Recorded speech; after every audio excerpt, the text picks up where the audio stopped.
കൊയിലാണ്ടിയുടെ സാംസ്കാരിക പൈതൃകം വിളിച്ചോതുന്ന 64ാമത് കോഴിക്കോട് റവന്യൂ ജില്ലാ കലോത്സവത്തിൻ്റെ ഉദ്ഘാടന വേദിയിലാണ് നമ്മളിപ്പോൾ ഉള്ളത്. ഈ ഉദ്ഘാടന വേദി ധന്യമാക്കുന്നത് ഇതിലേറ്റവും പ്രത്യേകതയാർന്നത്, നമുക്കറിയാം സാധാരണഗതിയിൽ ഉദ്ഘാടനം ചെയ്യപ്പെടുക സിനിമാ താരങ്ങൾ അല്ലെങ്കിൽ രാഷ്ട്രീയ പ്രമുഖരാണ്. പക്ഷേ ഇവിടെ ശാരീരിക അസ്വാസ്ഥ്യവും അതോടൊപ്പം തന്നെ ഈ വർഷത്തെ ഉജ്ജ്വല ബാല പുരസ്കാര ജേതാവ് കൂടിയായിട്ടുള്ള 5ാം ക്ലാസ് വിദ്യാർത്ഥിയായ ആദികേശവാണ് ഈ ഒരു പരിപാടി ധന്യമാക്കുന്നത്, ഉദ്ഘാടനം ചെയ്യുന്നത്. നമുക്കതിൻ്റെ ദൃശ്യങ്ങളിലേക്ക് പോകാം.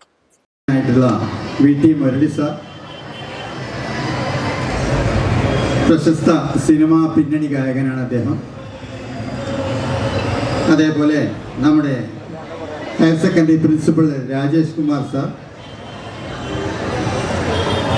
Assistant director VHSE Aparna madam, Sarva Shiksha Abhiyan district സ്വാഗത ഗാനത്തോടു കൂടിയാണ് ഇന്നത്തെ ഈ ഉദ്ഘാടന പരിപാടി ഇവിടെ ആരംഭിക്കുന്നത്. വളരെ കുറഞ്ഞ സമയം കൊണ്ട് തന്നെ 3ാം ഘട്ടത്തിലാണ് നമ്മളിപ്പോൾ ഉള്ളത് സംബന്ധിച്ച്. കാരണം വളരെ നല്ല രീതിയിൽ സ്കൂളുകളിൽ കലാമേള നടന്നു കഴിഞ്ഞു. കോഴിക്കോട് ജില്ലയിലെ 15ഓളം ഉപജില്ലകളിലെ കലാമേള വളരെ നല്ല രീതിയിൽ നടന്നു കഴിഞ്ഞു.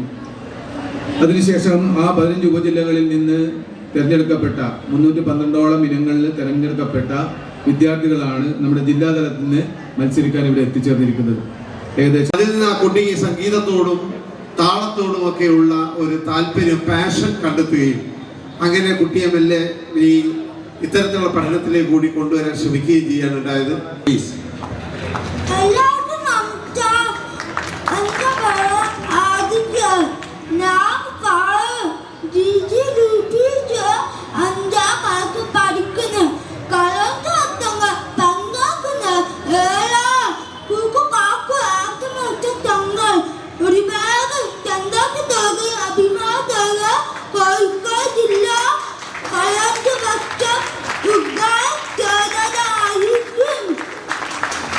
Thank you ആദികേശ്.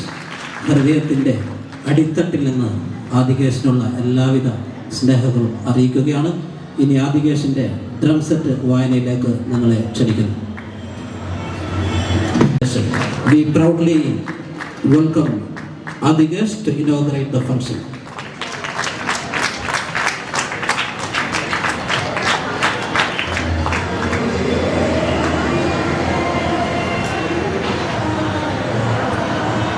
ആദികേശന് നല്ല കയ്യടി. കാരണം നമുക്കൊക്കെ ഒരു മാതൃകയാണ്. എല്ലാ സൗകര്യങ്ങളും ഉണ്ടായിട്ടും മടിയിലൂടെ നമ്മുടെ സമയം നഷ്ടപ്പെടുത്തുമ്പോൾ ഉള്ള അവസരങ്ങൾ ഉപയോഗപ്പെടുത്തി ഡ്രം സെറ്റിൽ കേരളത്തിന് പോലും അഭിമാനമായി മാറിയ ബാല്യ പുരസ്കാരം, ഉജ്ജ്വല ബാല്യ പുരസ്കാരം നേടിയ നമ്മുടെയൊക്കെ പ്രിയപ്പെട്ട മാസ്റ്റർ ആദികേശ് നിങ്ങളുടെ മുന്നിൽ ഡ്രം സെറ്റ് അവതരിപ്പിക്കും. ഉദ്ഘാടന ഭാഷണത്തിന് ശേഷം ഡ്രം സെറ്റ് വായിക്കും. ആദികേശിനെ നമ്മുടെ ആദികേശ് തെളിയിച്ചിരിക്കുന്നു.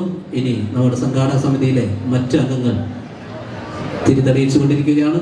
അതിനുശേഷം നമ്മുടെ മുഖ്യാതിഥിയുടെ ഭാഷണം ഉണ്ടായിരിക്കും.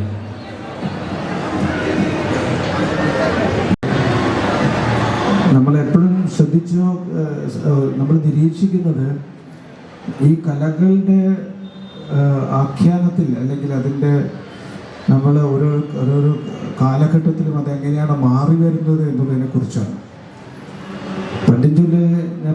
ഞങ്ങൾ പദ്യം ചൊല്ലൽ എന്നാണ് പറയുക, കാവ്യാലാപനം എന്നൊന്നും പറയില്ല. അപ്പോൾ ആ കാലഘട്ടത്തിൽ എങ്ങനെയാണ് നമ്മൾ പദ്യം ചൊല്ലിയിരുന്നത്, പിന്നീട് അതിൻ്റെ മാറ്റങ്ങൾ എങ്ങനെ വരുന്നു എന്നതിനെ കുറിച്ചൊക്കെ ഒരു കലാകാരൻ എന്ന നിലയ്ക്ക് ഞാൻ നിരീക്ഷിക്കാറുണ്ട്.